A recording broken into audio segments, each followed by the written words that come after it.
বাংলাদেশের সাম্প্রতিক রাজনৈতিক ইতিহাসে ২০২৪ সালের ৫ আগস্ট এক যুগান্তকারী দিন। টানা ৩৬ দিনের ছাত্র জনতার আন্দোলনের মুখে ক্ষমতার অবসান ঘটে শেখ হাসিনা সরকারের। ২ বছর পর সেই দিনটিকে ঘিরে নতুন করে আলোচনায় এসেছে পর্দার আড়ালের নানা ঘটনা। বিএনপির মহাসচিব মির্জা ফখরুল ইসলাম আলমগীরের এক সাম্প্রতিক সাক্ষাৎকারে উঠে এসেছে সেনা সদরের বৈঠক, রাজনৈতিক দলগুলোর সমন্বয়, ছাত্রনেতাদের সঙ্গে যোগাযোগ এবং অন্তর্বর্তী সরকার গঠনের নেপথ্যের বিভিন্ন দাবি, যা নতুন করে রাজনৈতিক বিতর্কেরও জন্ম দিয়েছে। মির্জা ফখরুলের বর্ণনা অনুযায়ী ৫ আগস্ট সকালে তিনি নিজ বাসভবনেই ছিলেন। এর আগেই আন্দোলনরত ছাত্রনেতাদের সঙ্গে বিএনপির নিয়মিত যোগাযোগ চলছিল। বেলা বাড়ার সঙ্গে সঙ্গে অবসরপ্রাপ্ত মেজর জেনারেল ফজলে এলাহি আকবরের মাধ্যমে সেনাপ্রধানের বার্তা পান তিনি। পরে সেনাপ্রধান সরাসরি ফোন করে রাজনৈতিক দলগুলোর সঙ্গে জরুরি আলোচনার প্রয়োজনীয়তার কথা জানান। তখন রাজধানীর রাজপথ ছিল লাখো মানুষের দখলে। এমন পরিস্থিতিতে সেনাবাহিনীর পাঠানো গাড়িতে মির্জা ফখরুল ও বিএনপির নেতা মির্জা আব্বাস সেনাসদরের উদ্দেশ্যে রওনা হন। যাওয়ার আগে লন্ডনে অবস্থানরত বিএনপির ভারপ্রাপ্ত চেয়ারম্যান তারেক রহমানের সঙ্গে আলোচনা করে দলের অবস্থান চূড়ান্ত করেন বলেও দাবি করেন তিনি। সাক্ষাৎকারে মির্জা ফখরুল দাবি করেন, সেনা সদরের বৈঠকে বিভিন্ন রাজনৈতিক দলের প্রতিনিধি ও ৩ বাহিনীর প্রধান উপস্থিত ছিলেন।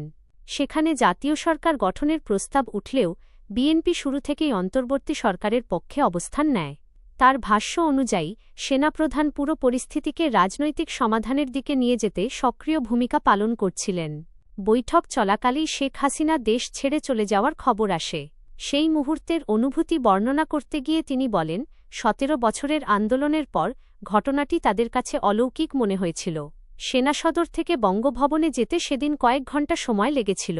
কারণ রাজধানীর রাস্তা জুড়ে তখন হাজারো মানুষের বিজয়োল্লাস।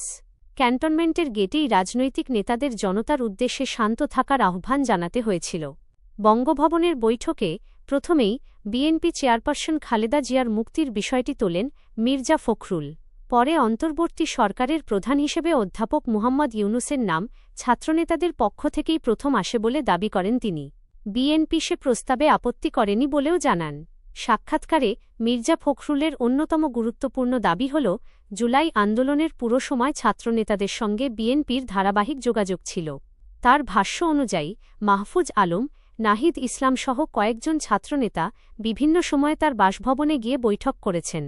নিরাপত্তার স্বার্থে স্থান পরিবর্তন, গাড়ি বদল এবং গোপন যোগাযোগের মাধ্যমে এসব বৈঠক অনুষ্ঠিত হতো।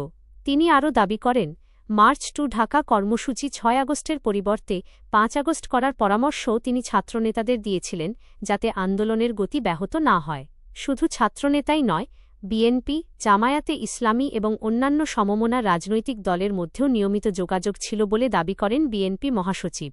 তার ভাষ্য অনুযায়ী কঠোর গোয়েন্দা নজরদারি এড়াতে একাধিকবার যানবাহন পরিবর্তন করে বিভিন্ন স্থানে বৈঠক করা হতো। এসব বৈঠকে বিএনপির পাশাপাশি জামায়াতের শীর্ষ নেতারাও অংশ নিতেন বলে তিনি উল্লেখ করেন। গণ অভ্যুত্থানের সবচেয়ে বড় অর্জন হিসেবে মির্জা ফখরুল উল্লেখ করেন ফ্যাসিবাদ বিরোধী গণ ঐক্য এবং গণতান্ত্রিক রাষ্ট্রব্যবস্থার দাবিকে। তবে তিনি বলেন, দীর্ঘ সময়ের কর্তৃত্ববাদী শাসনের কারণে রাষ্ট্রীয় প্রতিষ্ঠানগুলো দুর্বল হয়ে পড়েছে এবং সেগুলো পুনর্গঠনে সময় লাগবে। একই সঙ্গে তিনি সংবিধান সংস্কার, জুলাই সনদ এবং গণভোট ইস্যুতে রাজনৈতিক মতপার্থক্যের কথাও তুলে ধরেন। বিশেষ করে সংবিধান সংশোধনের প্রশ্নে জামায়াতে ইসলামী নেতিবাচক ভূমিকা পালন করছে বলেও অভিযোগ করেন। মির্জা ফখরুলের এই সাক্ষাৎকারে উঠে আসা বক্তব্যগুলো ২০২৪ সালের ৫ আগস্টের রাজনৈতিক পটপরিবর্তন নিয়ে নতুন করে আলোচনা সৃষ্টি করেছে। সেনা সদরের বৈঠক, ছাত্রনেতাদের সঙ্গে যোগাযোগ, অন্তর্বর্তী সরকার গঠন এবং রাজনৈতিক দলগুলোর সমন্বয়, এসব বিষয়ে তিনি যে দাবিগুলো করেছেন সেগুলো ইতোমধ্যেই রাজনৈতিক অঙ্গনে নানা প্রতিক্রিয়ার জন্ম দিয়েছে। তবে এসব বক্তব্য সাক্ষাৎকারে তার ব্যক্তিগত বর্ণনা ও দাবি হিসেবে উপস্থাপিত হয়েছে।